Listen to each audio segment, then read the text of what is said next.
मैं, आकांक्षा, आज आप सबके सामने अपनी कहानी लेकर आई हूँ।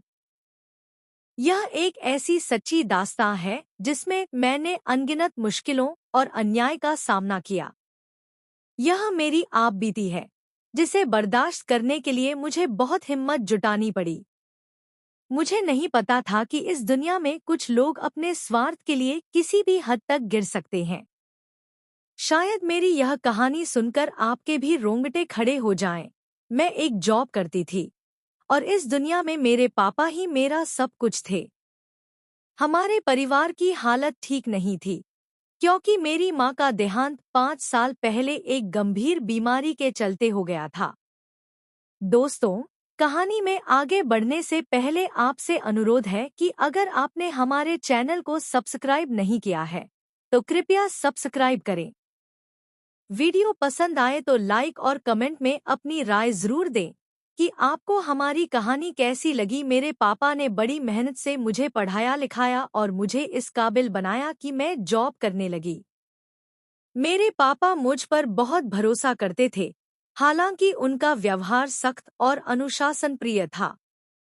मैं उन्हें हमेशा यह यकीन दिलाती थी कि मैं उनके साथ खड़ी रहूंगी और एक दिन हमारी सभी परेशानियां खत्म कर दूंगी।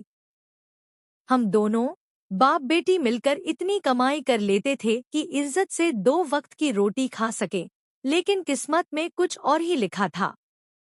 वह मुसीबत तब आई जब मेरी मुलाकात प्रकाश नाम के एक लड़के से हुई। वह भी मेरी ही कंपनी में काम करता था। हम दोनों एक ऐसी जगह काम कर रहे थे जहां हमें लोगों को फिटनेस के बारे में सलाह देनी होती थी। पहले हम अच्छे दोस्त बने और धीरे धीरे मुझे उससे प्यार हो गया। प्रकाश का व्यवहार बहुत ही अच्छा था और यही वजह थी कि मैं उसकी ओर आकर्षित हो गई। हम दोनों अक्सर साथ रहते और ऐसे में एक दूसरे को अच्छी तरह जान गए थे। पर कहते हैं कि इंसान की नीयत कब बदल जाए, यह समझना मुश्किल होता है। जब हम किसी से प्यार करते हैं और हर दिन उसकी नज़दीकी में रहते हैं, तो उसकी बुराई का अंदाज़ा लगाना भी कठिन हो जाता है। घर में लौटने के बाद मुझे सबसे पहले पापा के लिए खाना बनाना होता था। पापा दिन भर मेहनत करते, लेकिन उनकी कमाई का एक बड़ा हिस्सा ऑटो के मालिक को किराए के रूप में देना होता, क्योंकि वह ऑटो उनकी खुद की नहीं थी। मेरी नौकरी की सैलरी भी कम ही थी और इतनी महंगाई में हम दोनों के लिए गुजारा करना बहुत मुश्किल होता था। प्रकाश और मैं अक्सर फोन पर बातें किया करते थे और अधिकतर समय साथ ही बिताते थे। धीरे धीरे हमारी आदत सी हो गई थी एक दूसरे से जुड़े रहने की। प्रकाश अक्सर मुझसे शादी की बातें करता और मैं भी मन ही मन चाहती थी कि हमारी शादी हो। लेकिन एक दिन पापा ने ऐसी बात कह दी जिसने मेरे पैरों तले जमीन खिसका दी। पापा ने कहा, अगर कोई अच्छा रिश्ता मिलता है तो मैं तेरी शादी कर दूंगा। आखिर कब तक तू नौकरी करती रहेगी? मैं अकेला हूँ और पूरी जिंदगी अकेले ही रहूंगा। मुझे ये भी देखना है कि तेरी जिंदगी में एक मजबूत सहारा हो। लेकिन मेरी ख्वाहिश है कि तू किसी सरकारी ऑफिसर से शादी करे, ताकि तुझे वो सुविधाएं और सुरक्षा मिल सके जो मैं न दे सका। पापा की बात सुनकर मैं एकदम चौंक गई। मैंने जवाब दिया, पापा, जरूरी तो नहीं कि अच्छी शक्ल की लड़की को सरकारी नौकरी करने वाला लड़का ही मिले। लेकिन पापा ने मुझे बीच में ही रोक दिया और कहा, मुझे तेरे लिए किसी नौकरी पेशा या अमीर आदमी का रिश्ता चाहिए। मेरी गरीबी की वजह से तेरी माँ के इलाज में कमी रह गई और वह वक्त से पहले हमें छोड़ गई। इसलिए मैं चाहता हूँ कि तेरी शादी एक ऐसे परिवार में हो जो तुझे खुश रख सके। मैंने पापा को समझाने की कोशिश की कि खुशियाँ केवल दौलत से नहीं मिलती। पर पापा की सोच अलग थी। उनके अनुसार पैसे से खुशी खरीदी जा सकती है। गरीब आदमी तो बस दूसरों की खुशियाँ देखकर खुश हो सकता है। मैं चाहता हूँ कि तू इस घर की तकलीफों से दूर किसी अच्छे परिवार में जाए, जहाँ तुझे किसी चीज की कमी न हो। पापा की ये बातें सुनकर मैं सोच में पड़ गई। मुझे लगा कि पापा मेरी इच्छाओं को समझने की बजाय केवल मेरी शादी को लेकर जल्दबाजी में हैं। प्रकाश को मैंने अपने पापा की सोच के बारे में बताया तो वह पहले गुस्सा हुआ, फिर कहा कि अब उसे मेरे पापा से डर लगने लगा है। उसने मुझसे कहा, अगर तुम्हारे पापा ने किसी अमीर लड़के से तुम्हारी शादी तय कर दी, तो मैं यह बर्दाश्त नहीं कर पाऊंगा। चलो, हम भाग चलते हैं, मैंने उसे मना करते हुए कहा। नहीं, मैं ऐसा नहीं कर सकती। मुझे अपने पापा की इज्जत की परवाह है। प्रकाश ने गुस्से में फोन काट दिया। अगले दिन भी मैं उसे ऑफिस में नजरअंदाज करती रही, मगर जब 2 दिन बाद पापा ने कहा कि उन्होंने मेरे लिए एक बहुत अच्छा रिश्ता देख लिया है और लड़के वाले अगले दिन मुझे देखने आ रहे हैं, तो मैं डर गई। पापा की इस जल्दबाजी से मुझे घबराहट होने लगी। रात को अकेले अपने कमरे में बैठकर सोचने लगी कि आखिर पापा मुझे बिना मेरी मर्जी के कैसे शादी के लिए मजबूर कर सकते हैं। रात के समय मैंने फिर से प्रकाश को कॉल की और पूरी बात बताई। वह कहने लगा, मैं तुमसे शादी करना चाहता हूँ और तुम भी तो यही चाहती हो, फिर क्यों नहीं हम अब इस घर से निकल जाएं? मुझे अब लगने लगा था कि मेरे पास और कोई रास्ता नहीं है। आखिरकार मैं रात के अंधेरे में अपने पापा के घर से निकलकर प्रकाश के साथ बस स्टैंड तक आ गई। रास्ते में मैंने उससे पूछा, तुम मुझे कहाँ ले जा रहे हो? प्रकाश ने कहा, अपने घर। प्रकाश का घर बड़ा सा था। वहाँ उसकी बहन ने दरवाजा खोला और मेरी मुलाकात उसकी माँ और छोटे भाई से भी हुई। उनका स्वागत अच्छा था, मगर घर का माहौल अजीब लगा। मैंने देखा कि प्रकाश के छोटे भाई की नजरें मुझ पर टिकी रहती थी। घर में कुछ अनजाने नियम भी थे, जैसे मुझे छत पर जाने की मनाही थी और हर रात प्रकाश मुझे कमरे में बंद करके बाहर चला जाता था। मैंने उससे पूछा, लेकिन वह कोई संतोषजनक जवाब नहीं देता। एक रात प्रकाश के बाहर होने पर मैंने अपनी सास को किसी से फोन पर बातें करते सुना। लड़की बहुत खूबसूरत है, आज रात इसे रवाना करना है। मेरी धड़कनें तेज हो गईं। किस लड़की की बात कर रही थी? तभी मेरी ननद ने मुझे कमरे के बाहर सुना और डांटते हुए मुझे वापस कमरे में भेज दिया। रात के 3 बजे अचानक से मैंने फिर से चहल-पहल सुनी और देखा कि मेरी सास किसी के साथ ऊपर वाले पोर्शन में जा रही हैं। मैं छुपकर उनके पीछे गई और देखा कि वहां एक बड़ा सा कमरा था जिसका दरवाजा उन्होंने अंदर से बंद कर लिया। अब मैं समझने लगी थी कि इस घर में कुछ तो बहुत गलत हो रहा है, पर मुझे पता नहीं था कि यह सब मेरे लिए कितना बड़ा खतरा बन सकता है। धीमे धीमे कदमों से दरवाजे के पास पहुंची तो मुझे अंदर से कुछ हल्की हल्की आवाजें सुनाई दी। मैंने कान लगाए और ध्यान से सुना। यह तो किसी के रोने की आवाज थी।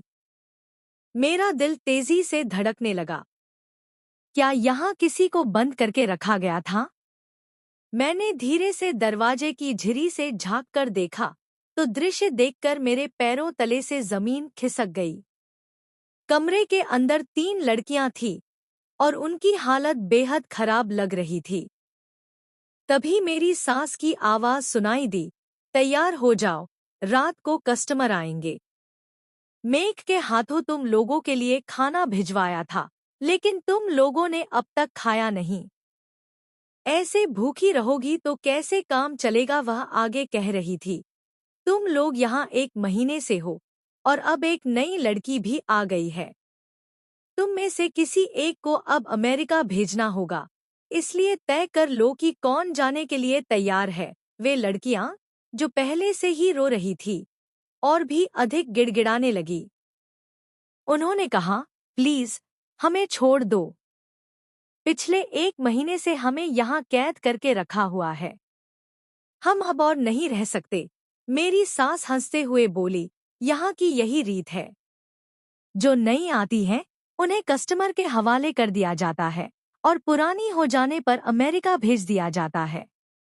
यही हमारा धंधा है और तुम ही हमारी रोजी रोटी हो।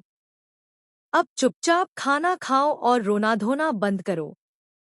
भागने की कोशिश भी मत करना, यहाँ से निकलना आसान नहीं है। यह सब देखकर मैं जैसे जड़ हो गई थी। इस घर में यह सब क्या चल रहा था? मेरी सास कितनी घटिया औरत निकली। मुझे लगा जैसे मेरे पैर कांप रहे हों और मेरी ताकत जैसे मुझसे छूट गई हो। मैं किसी तरह खुद को संभालते हुए कमरे में वापस आई। इस सब के बारे में प्रकाश से बात करने का ख्याल मेरे दिमाग में आया, लेकिन मेरे पास न फोन था न कोई और तरीका जिससे मैं उसे संपर्क कर सकूं। अब मुझे समझ आया कि प्रकाश मुझे हमेशा कमरे के अंदर ही रहने की सलाह क्यों देता था और रात में बाहर क्यों जाने से रोकता था। थोड़ी देर बाद, जैसे ही मैं अपने ख्यालों में खोई थी, तभी एक अजनबी आदमी मेरे कमरे में घुसता चला आया। उसे देखकर मैं चौंक गई और घबरा कर पूछा, तुम कौन हो? वह मुझे देखकर एक खौफनाक मुस्कान के साथ अंदर बढ़ा और दरवाजा बंद कर लिया। मैंने उसे रोकने की कोशिश की और चिल्लाकर अपनी सास और ननद को आवाज लगाई, लेकिन किसी ने मेरी आवाज नहीं सुनी। उस आदमी ने जबरदस्ती करने की कोशिश की और मैं बार बार खुद को छुड़ाने का प्रयास कर रही थी। मेरे मन में सिर्फ प्रकाश का ख्याल था और वह उम्मीद कि शायद वह मेरी मदद के लिए आ सके। उस आदमी ने मुझसे कहा, मैंने तेरी कीमत चुकाई है। यहाँ पर यही सब होता है और यही तुम्हारे इस घर का असली काम है। उसकी बातें सुनकर जैसे मेरी दुनिया उजड़ गई। मैं बुरी तरह से टूटी हुई और हारी हुई महसूस कर रही थी। मैं फूट फूट कर रोने लगी, लेकिन मेरा दर्द सुनने वाला कोई नहीं था। उस आदमी के जाने के बाद थोड़ी देर में मेरी सास कमरे में आई। उसे देखकर मेरे अंदर गुस्सा उमड़ पड़ा। मैंने कड़े शब्दों में कहा, आपने मेरे साथ ये अच्छा नहीं किया और उन लड़कियों को भी कैद में रखा है।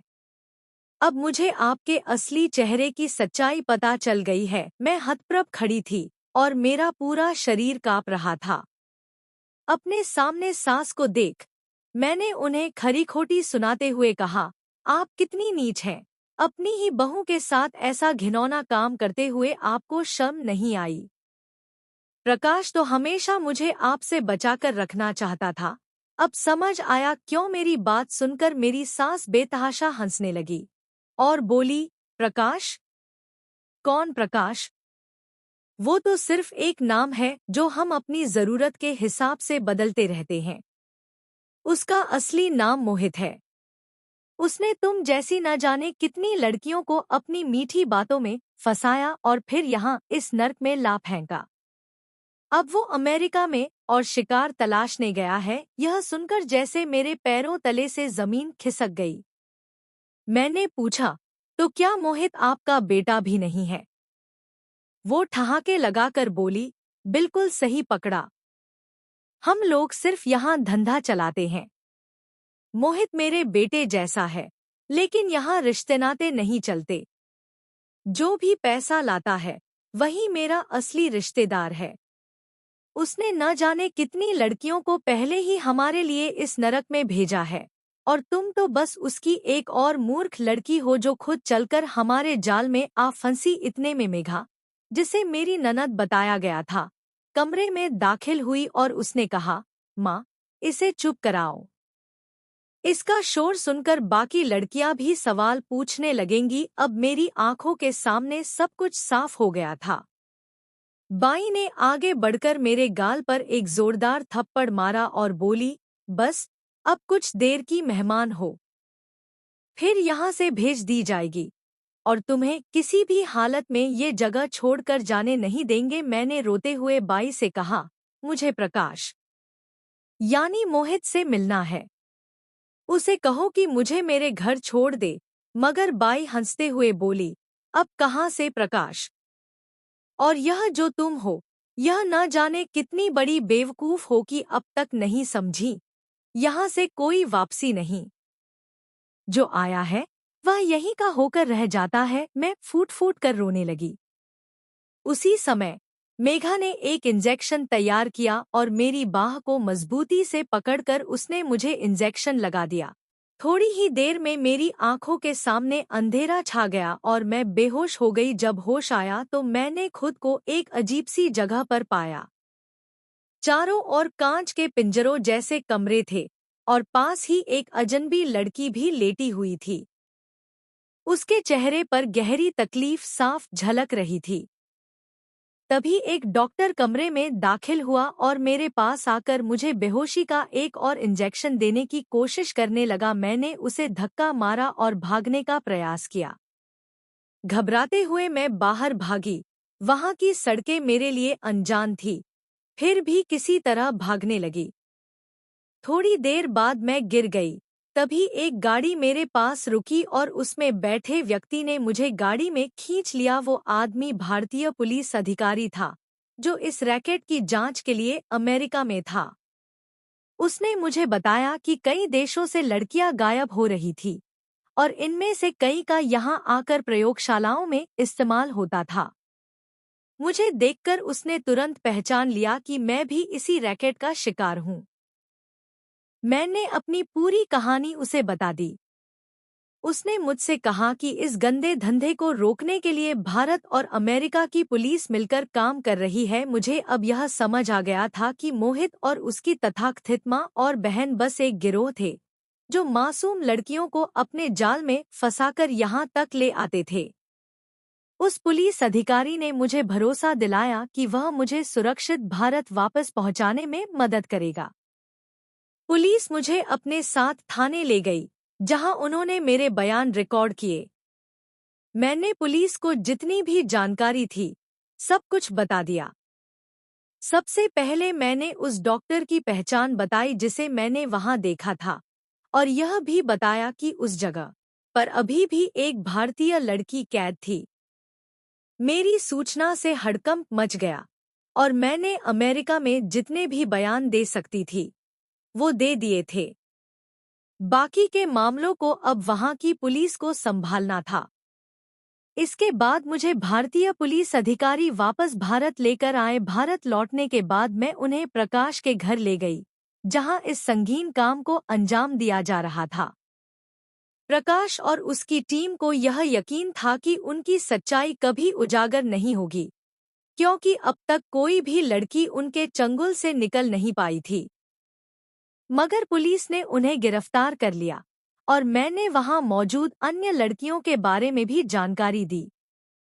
पुलिस ने जब उस कमरे का दरवाजा खोला तो 4 लड़कियां वहां मिलीं, जिन्होंने सच-सच बयान दिया। प्रकाश और उसकी टीम ही नहीं, बल्कि देश भर में ऐसे कई गिरोह इस घिनौने धंधे में शामिल थे। वे नहीं जानते थे कि अमेरिका में उनकी भेजी हुई लड़कियों के साथ कितना बुरा हो रहा था। वहां का एक पागल वैज्ञानिक दावा करता था कि उसकी दवाइयां बूढ़ों को जवान और युवाओं को बच्चों में बदल सकती हैं। अब तक उसकी कोई दवा सफल नहीं रही थी, क्योंकि वह लंबे समय से इन लड़कियों पर परीक्षण कर रहा था, जो पहले से ही शारीरिक और मानसिक रूप से बहुत कमजोर थी। आखिरकार मैंने किसी तरह से वहां से भागने का रास्ता ढूंढ निकाला और अमेरिका की पुलिस को शोर मचाकर सचेत किया। जल्द ही उस डॉक्टर और उसकी टीम को भी गिरफ्तार कर लिया गया। अमेरिका की सरकार ने उन्हें कड़ी से कड़ी सजा देने का वादा किया था, क्योंकि उस डॉक्टर ने हमारे देश की कई लड़कियों के साथ बहुत अन्याय किया था। जब भारत लौटने पर मेरा सामना प्रकाश से हुआ, तो वह मुझसे माफी मांगने लगा। उसने कहा कि उसने मुझसे सचमुच मोहब्बत की थी और इसलिए सावधान करना चाहा था। मगर मैंने उसकी बातों को ठुकरा दिया, क्योंकि मैं जान चुकी थी कि वह सिर्फ मुझे ही नहीं, बल्कि कई मासूम लड़कियों को भी धोखा दे चुका था। उसने किसी को धोखे से शादी के बहाने फंसाया, तो किसी का अपहरण करके पैसे कमाए, और जब लड़कियां उनके काम की नहीं रहतीं, तो उन्हें अमेरिका भेज दिया जाता था।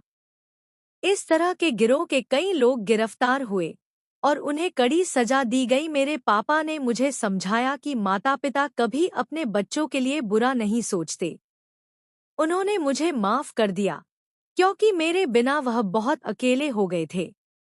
मैंने उनसे अपने सभी गलतियों के लिए माफी मांगी। और मेरी हालात देखकर उन्होंने सब कुछ माफ कर दिया। उनकी हिम्मत और प्यार ने मुझे फिर से संभाल लिया। मुझे उम्मीद है कि मेरी कहानी से आप सभी को सीख मिलेगी। जल्दबाजी में फैसले लेने से अक्सर गलतियां होती हैं। किसी अनजान पर आंख मूंदकर भरोसा करने की बजाय पहले उसकी सच्चाई को परखना चाहिए। दोस्तों, अगर मेरी कहानी ने आपको कुछ सिखाया हो तो वीडियो को लाइक करें, चैनल को सब्सक्राइब करें और नोटिफिकेशन बेल को दबाना न भूलें ताकि आगे की कहानियां भी आप सबसे पहले देख सकें।